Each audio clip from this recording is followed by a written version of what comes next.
Yes, excited as well. Well, good morning, everybody, and welcome to an hour with one of the world's greatest living novelists, Orhan Pamuk. Uh,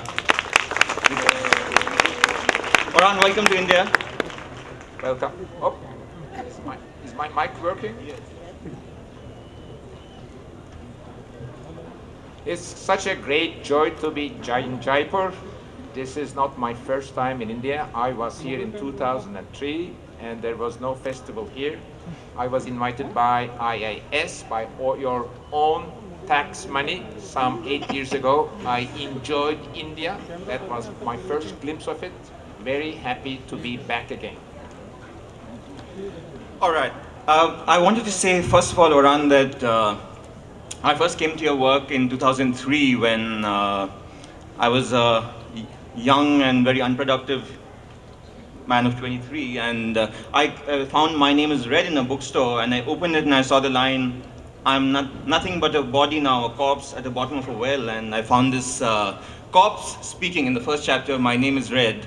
And till then I had a very traditional novelistic education, and suddenly it was like fireflies were buzzing in my mind when I looked at all this. I wanted to ask you how you came to writing this book, which I think is one of your best, and especially how the way it runs from chapter to chapter. Lots of people speak. It's like a relay race where people are handing on the baton of narration from one person to another. And dogs speak, coins speak in this book. You get a big history of Istanbul in the 16th century. Would you like to say something about that? Yes, sure.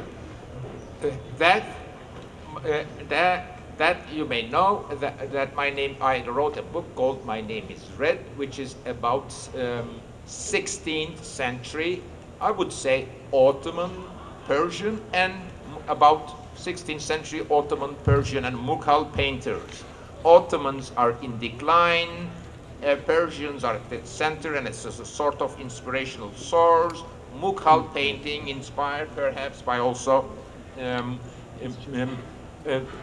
slightly by post-Renaissance, Christian or Catholic painting, or more Portuguese Goa tradition, was the future then in late 16th century. I wanted to explore so many things in one novel. One, I wanted to, since I wanted to personally to be a painter between the ages of 7 and 22, I wanted to write a novel about the immediate joys of putting color on an empty page, about joys of seeing the world through not only words but also colors. Also, writing about this damning issue of destruction of the tradition and new ways of seeing things, drawing things, writing things. This damning subject of cultural change we are so much aware thinking about, painfully aware about, but we don't much power to control it. This is inevitability of historical, especially cultural change, is a subject. Of course, a Turk is heavily embedded in because perhaps Turkish Ottoman culture is a culture that is, in a stereotyped version, I would say, has roots in two great traditions, classical Islamic culture perhaps, and also a strong influence of Western modernity. What happens when our classical culture change?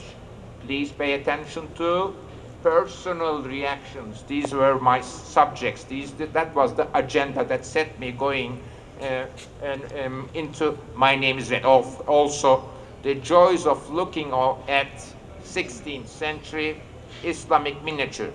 When I wanted to be a painter at the age of 15, when I'm in my teenagers, my examples were Western, French Impressionists. I wanted to paint like them when I was a teenager.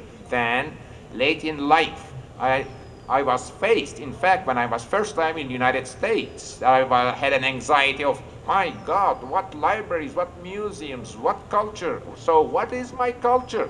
this I asked myself when I was 32 and went inward, went backward in a way, and searched for a continuity in my past. The classical Turkish Sufi culture at that time in my youth was considered to be too reactionary, too old. It is a heavy burden to embrace modernity. Why not forget it, was the attitude of the early Turkish modernizers, secularist modernizers. While I came from a third generation where we ask, well, this culture may help us at least be feeling, producing a new modern culture, especially if we try to see it in a secular way, because traditional culture is heavily embedded in two things, religion and nationalism. How to see through it and invent a new past. Past is not something only that we should preserve in a museum, but it should be reinvented as something that's living. I'm very much impressed by Sheldon Pollack's comments about the disappearings of languages, cultures, old ways of telling stories, poetry, disappearing languages. These are eternal questions, especially in the non-Western world. They're also burning political questions, and it's not easy to come to terms with that. All the energies I had at that time were about these issues, but since I wanted to be a painter and a heartfelt relationship between also seeing colors and writing about enjoyment of painting and drawing personally, and I also wanted to dramatize my pains, troubles, if such a culture disappears. Also, the damning questions addressed by Frantz Fanon, Edward Said, and V.S. Naipaul, questions of you lose your culture, you begin to imitate the others, what happens then? These were all the dramatical questions, but not only My Name is Red, but my other novels also addressed. Of course, all the time, one of the important issues is to approach this problem in a cool manner, and not trying to produce political juice or sentimental, nationalistic rhetoric of belonging, but rather try to see in this clash or drama of change something particularly interesting and use it as a source for personal, even demonic inspiration, rather than like a museum keeper only protecting and keeping and categorizing the past. But the problem is not categorizing and keeping the past and finding funds for keeping it alive, but rewriting the past in such a way that it lives in the streets. It lives in the imagination of the people living now. That is where past is usable, inspirational, and that is the challenge of the writer today. Well, so far we've discussed your work mostly at the level of ideas, but it also strikes me that you need to find the right vehicle for these ideas, and I've always been very impressed by the shape and ring of your very beautiful sentences. So some of the people who have read your work and some others have not, so maybe you'd like to read a small passage from My Name is Red. After all this seriousness, let me read something from My Name is Red. The book is constituted in an experimental way too. In fact, when I was writing and researching for this book, I said to myself, my God, what a scholarly subject. I don't want to be a scholar. I want my story to live funny. And in fact, and I also thought that one of my early strong ideas was this, that not too early, after I had this sort of an anxiety of facing the immense richness of, say, American libraries, Western culture. Of course, I was following everything in my Istanbul library. And when I decided that I will research, read about, invent new ways of using traditional Sufi Islamic culture in a secular way. Then I was reading and reading and reading, and when I was doing all this, one part of my body, the mind was busy also how to present all these subject materials in a humane way. I'm not going to say in a funny way or in an enjoyable way, but in a humane way, so that the reader identify with 16th century dramatization of cultural problems of 16th century, or dramatization in the change of ways of seeing. So I thought that I will make my, one of the things that I decided in early 30s, one can, in fact, perhaps, be as radical in search of the lost culture, comma, also be radically experimental, be as many as shamelessly or daringly experimental in using forms of modernism, even postmodernism. When I was thinking of this, My Name is Red, postmodernism was the world around, was the available umbrella that would help me protect my experimentation. And then I also thought how to introduce all the little stories, anecdotes, and ways of seeing things, what perhaps scholarly information about 16th century Islamic painters, ranging from Mughal India to Ottoman Turkey.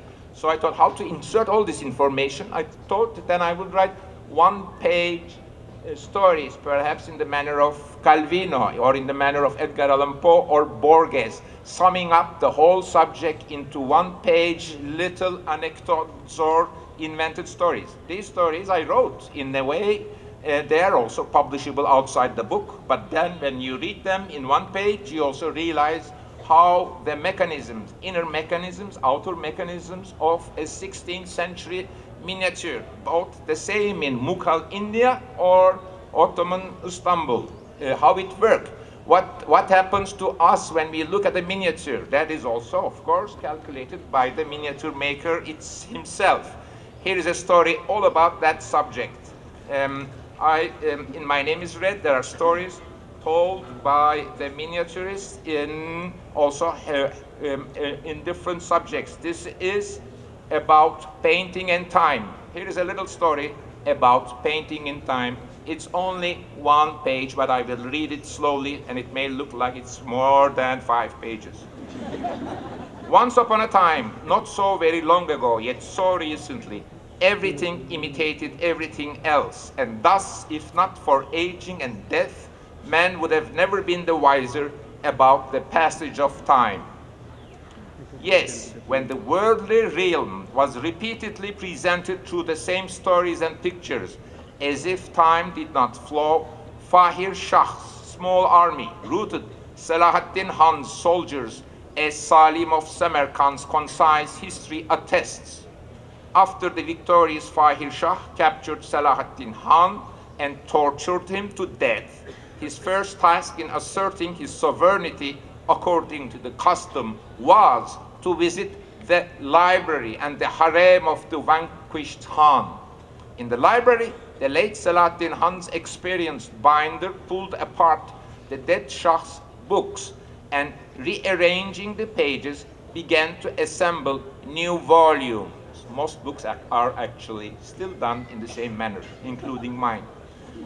His calligraphers replaced the epithet of always victorious Salahaddin Khan with that of victorious Fahir Shah, and his miniaturists set about replacing the late Salahaddin Khan, masterfully portrayed on the most beautiful of manuscript pages, who was, as of that moment, starting to fade from people's memories, with the portrait of the younger Fahir Shah.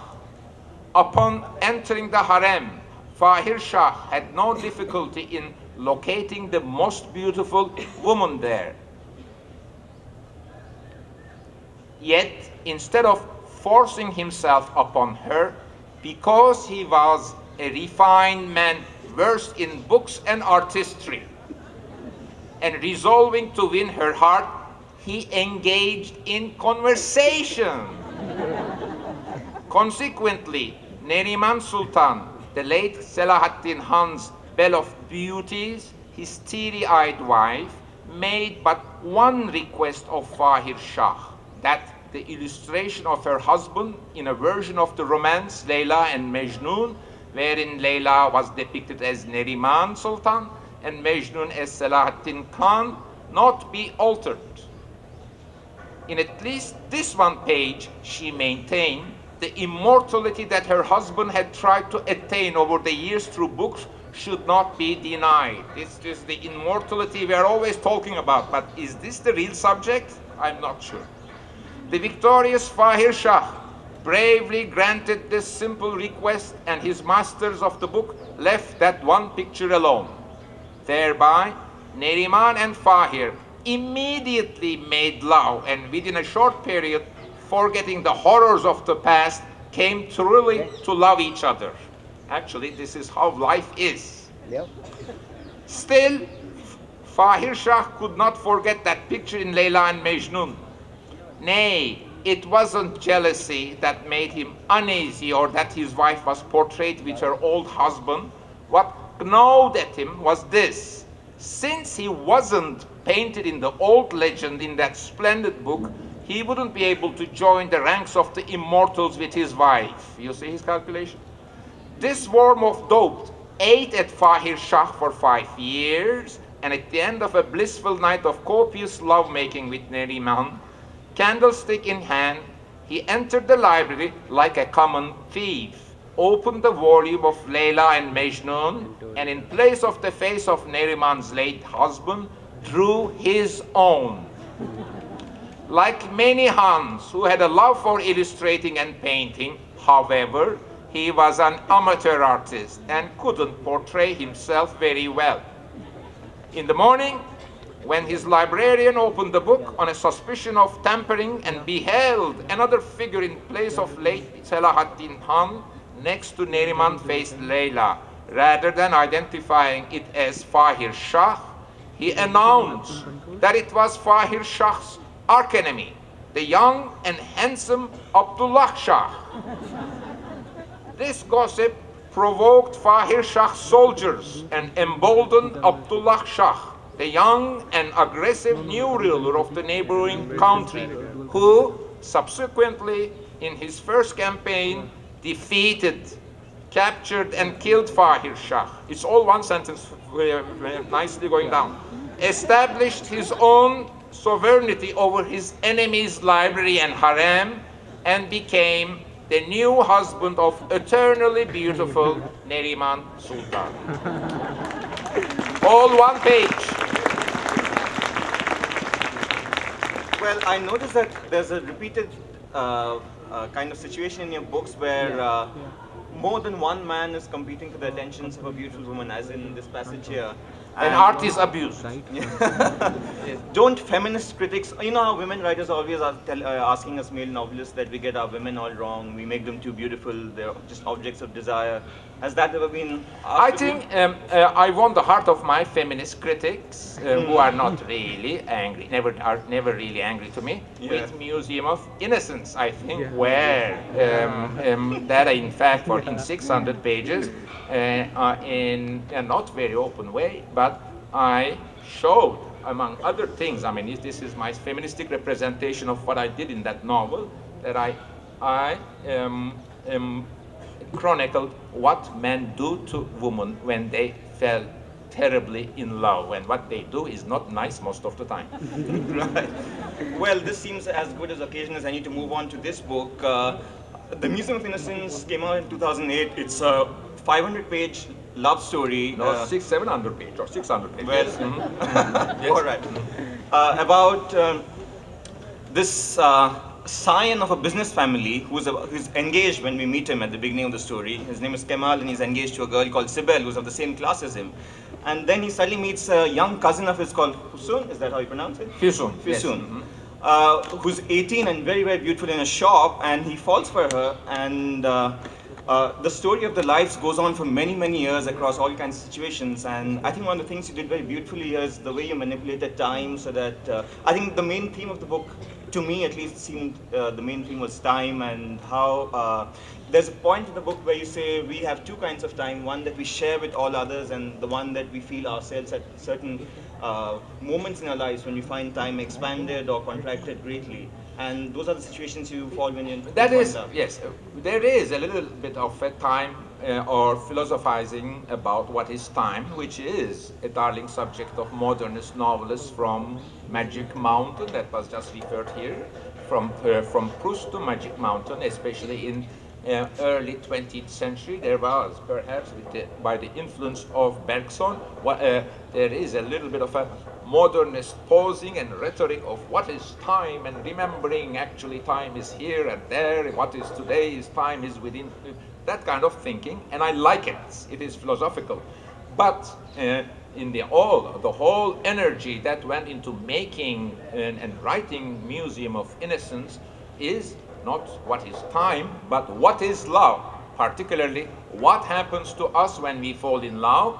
This question dramatized through the point of view of an upper-class Istanbul Turkish rich guy, very male, very upper class, and then his infatuation with someone else who is a relative, twice removed cousin, but on the other hand, from not the same class. The subject is, if we call it universally, and if we naively believe, and this we have to believe naively too, that human heart is same everywhere. Human heart is, yes, is same everywhere, but human lives are different everywhere. There is culture, there is class difference, cultural difference, historical difference. In fact, all literature is addressing simultaneously the quote, human heart is same everywhere, and human life is different every place. Writing novels is writing stories in such a way that you see that a human life is different every place because cultures and classes and the history are different, and also B, he also has to say something deeply about human heart is the same everywhere.